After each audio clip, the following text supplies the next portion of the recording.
Hi everybody, Desmo here.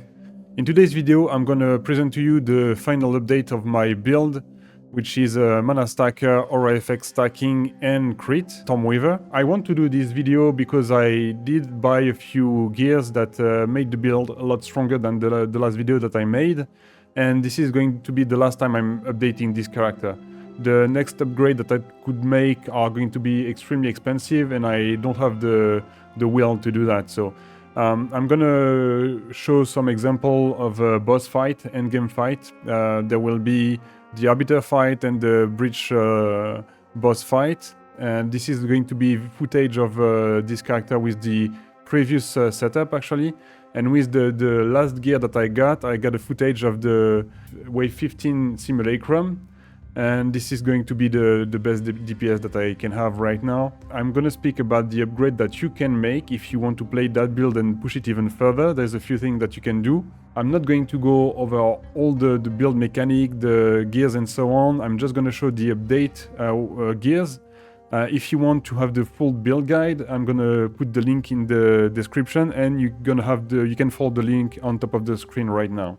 As you can see, for the wave 15 of the Simulacrum, there is two modifiers that makes the monster quite tanky.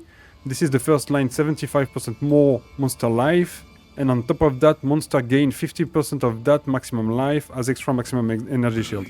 They are going to be extremely tanky.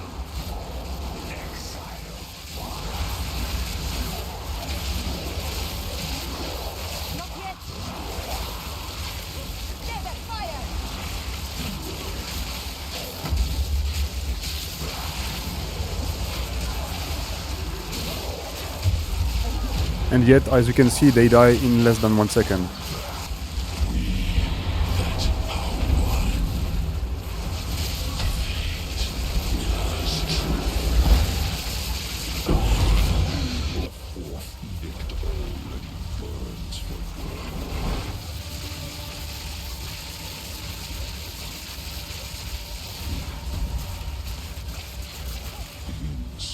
Okay, we skipped the first phase, that's good.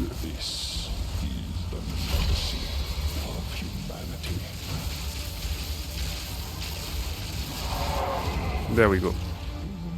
So for the upgrades that I got for the build since last video, I got the wand here with the plus 5 level of all lightning spell skills, and the level of gems is what you can have on the build, which is going to give you the most of the DPS. It's absolutely incredible the difference between this and something else. Also, I have the PoB now for the build, and I'm gonna speak about the PoB a bit later. You can see that my Spark right now has 420k tooltip DPS. It's actually a lot more than that if you put Sigil of Power, for instance, and stuff like that. There's a lot more. If you cast different spells, I go up to almost 1 million DPS, tooltip DPS, but it's missing a lot of calculation. So this is why the PoB is actually nice to have. I also got an amulet with plus 3 level of projectile skills, and this is one of the upgrades that you could make instead of having the projectile. What would be better is to have level of spell skills, but this is a bit more expensive, so this is why I got this version. Also the increased mana is not perfect. You could have like 10% of mana. There's a few stats that could be better. You could have also cast speed on the suffixes, I believe. Talking about the upgrade that we could make, you can buy a Spark level 21. I have only level 20 here, so it would give us even more level, even more DPS. I believe we could go on the tooltip DPS right now. We could go to 1.2 million, something like that. The belt, I have only a 68% for the ingenuity, so having like 80% plus, we can go up to 93, 98%, something like that, I don't remember. Of course, the price of this kind of belt is extremely expensive, but like 80, 85, it's still kind of affordable, so you can do something like that. Of course, having better rings, better boots. My boots here are not the best. We could have a lot more mana, like up to 180 mana, flat mana. and some better energy shield, we could get like 200 plus energy shield, so it would be better overall. The focus is quite nice, but again, we could get something a little bit better. Yeah, basically this is that. And the last upgrade that I would do if I was able to go to level 100 is to get the last jewel socket, which would allow us to get 100% increase aura effect, which we are stacking, to get Archamge to give us non-channeling spells gain 9% of damage as extra lightning. With the aura effect that I have right now, I'm getting 93 increase effect of aura. And with one additional jewel, we would get above 100. So instead of 9%, it would be 18%, basically doubling the effect of Archamge. It would be extremely strong. And let me transition to the PoB, which link will be in the description. If you don't know what PoB is for the new player in PoE 2, this is a tool that allows you to build your character on any aspect possible. And I'm gonna speak a bit about that right now. You have obviously the skill tree, the skills that you use with the support gems, the items.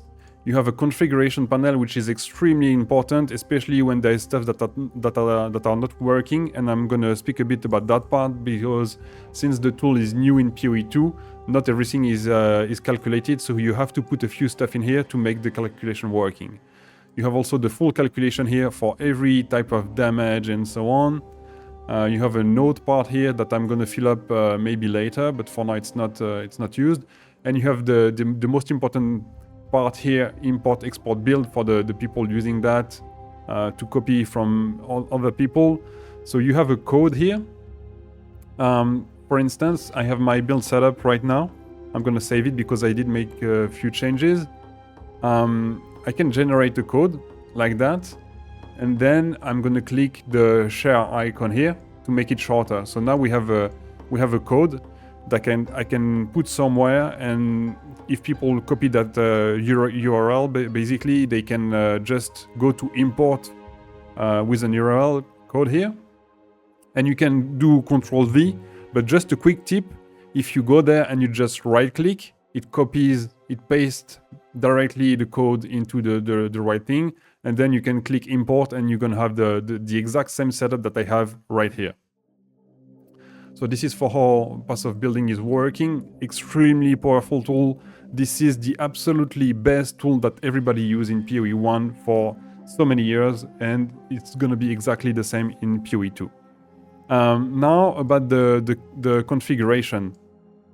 I want to state a few things first. For the damage, you can see that the full DPS, I have 8.7 millions DPS. This is not accurate. We have actually more.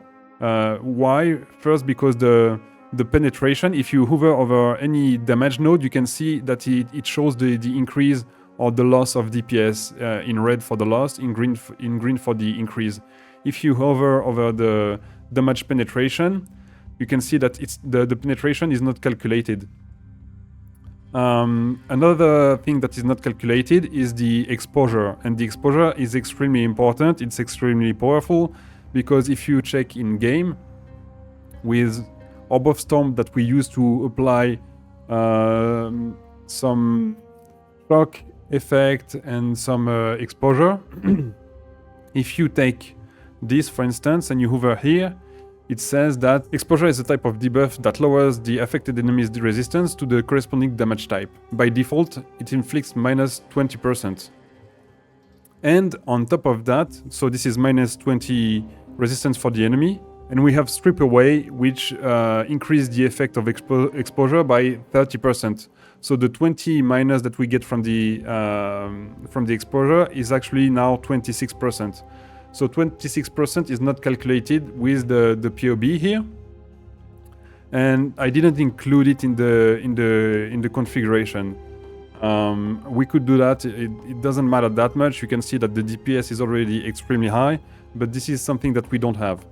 About the other things that we have in here, I'm gonna bring the calculator, because the other extremely important part which is not calculated in PoB is the aura effect. So basically, right now I have, as I said, a 93% increase array effect.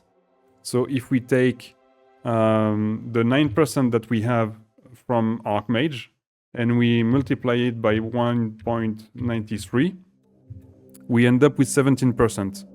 So we have in-game, let me show you again, 9% as extra lightning. So you do 17 minus 9 and we have 8% which is not calculated, right? So what we do, we take because this is per 100 maximum mana that you have, and I have 7500 mana.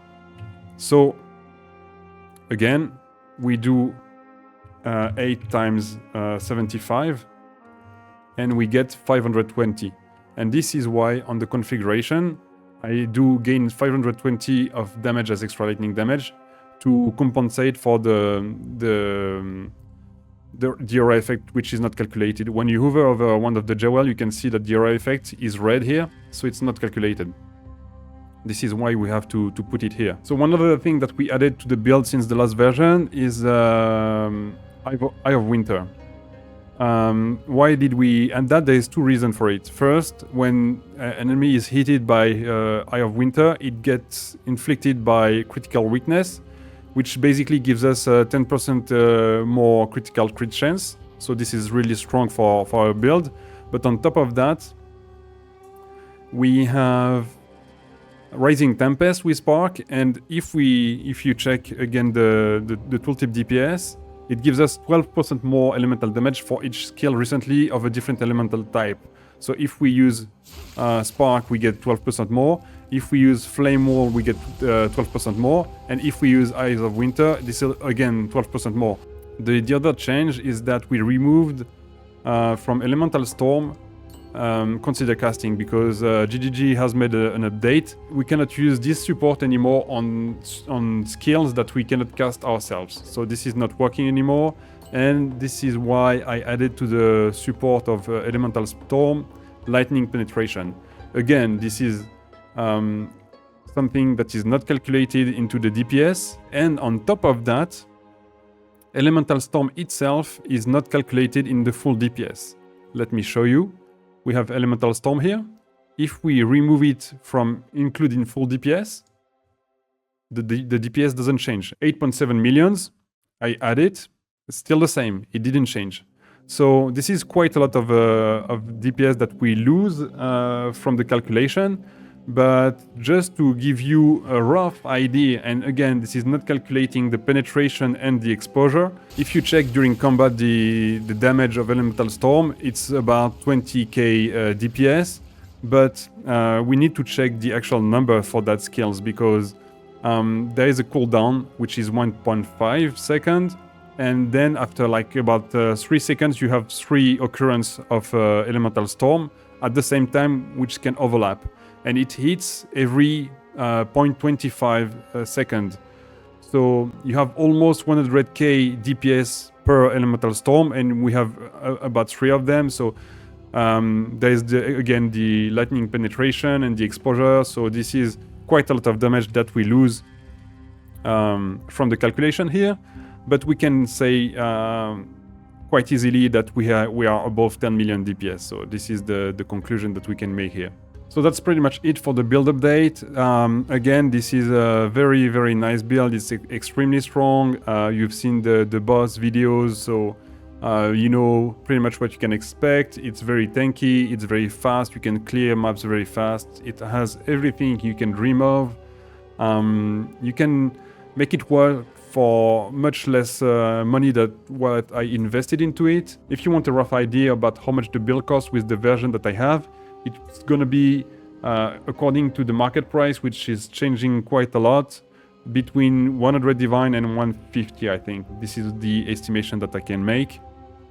There is definitely ways to avoid some cost by doing stuff yourself if you don't buy everything, but this is what you can expect basically. There's also RNG involved, like if you try to get a good roll on your ingenuity by divining a bad one yourself, this is a way that you can avoid some cost, but it can also end up being more expensive. So there's a lot of stuff that you can do. There's variation. For instance, there's stuff that are going more expensive or less expensive. The mana flask is getting less expensive right now. I bought mine for 20 divine plus, and I checked this morning and it was going for like 15 divines now with decent rolls. So there is that. If you have any question, leave a comment. Thank you so much for watching. Please like and subscribe, and until my next video, take care of yourself and bye.